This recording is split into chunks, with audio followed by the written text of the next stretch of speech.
ছোটবেলায় আগে স্নান-টান করে খাওয়া-দাওয়া করে যেতাম স্কুলে। পড়তে থেকে এসেই চলে যেতাম স্কুলে। তাই এখন কিন্তু সেই দিনটা আর নেই। তাই এখন সেই একই টাইমে সকালবেলা ঘুম থেকে উঠে স্নান-টান সেরে নিয়ে খাওয়া-দাওয়া খেতে বসে যাই। কী কারণে? কাজ না অফিস যেতে হবে। তাই রোজকার মতো আজকেও আমি অফিস বেরিয়ে পড়েছিলাম, স্নান-টান করে খেতে বসেছিলাম। আর ধীরে, ধীরে বেশ আরাম করে খেলাম। আর খাবার ছিল আজকে ভাত, ডাল, তরকারি আর একটু সামান্য পরিমাণে ছিল পাঁপড় ভাজা। তো এগুলো খাওয়া-দাওয়া সেরে নিলাম আর একটু ছোট্ট, ছোট্ট ভিডিও করছিলাম। এরপরে খাওয়া-দাওয়া সেরে টিফিনের বক্সটা হাতে নিয়ে চলে যাই রুমের দিকে। আর রুমের দিকে ঢুকেই ১ম এ আমি ব্যাগগুলো গুছিয়ে নেব। তবে রোজকার মতো আজকেও ঠিক একইভাবেই আমি ভিডিও করছি।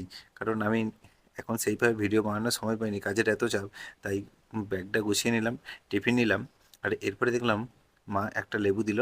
আর সেটা অন্য ব্যাগে ঢুকিয়ে নিয়েছিলাম। বাট আবার এই ব্যাগে ঢুকিয়ে নিয়ে আমি ব্যাগটা কাঁধে নিয়ে অফিসের দিকে বেরিয়ে পড়লাম বাইক নিয়ে। তো বাইক নিয়ে যেতে, যেতে দেখলাম একটু রাস্তাটা খুবই ফাঁকা আর খুবই শান্ত। তাই যেতে, যেতে কিছু ভিডিও বানালাম। নিজে সেলফি মোডেও একটু ক্লিপ রেকর্ড করলাম। এরপরে হাঁটতে, হাঁটতে পৌঁছে যাই রাস্তার ধারে। তো রাস্তার ধারে পৌঁছে আবার আমি গাড়ি ধরে চলে যাই বাগনান।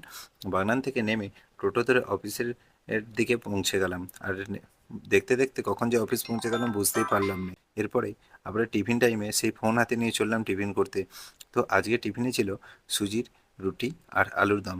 এটা খেয়ে বেশ মজা লাগলো। এরপরে অফিস ছুটির পরে আবারও ব্যাগ গুছিয়ে হাঁটতে, হাঁটতে একইভাবে ভিডিও করতে, করতে পৌঁছে গেলাম বাড়ির দিকে। তো আবারও টোটো ধরা, আবারও সেই বাগনান লাইব্রেরি মোড়। ওখান থেকেই সোজা বাড়ি চলে আসি। আজ বাড়ি ফিরতে অনেকটা সন্ধ্যা হয়ে গেছিলো। আমার ভিডিও এই পর্যন্ত। টাটা।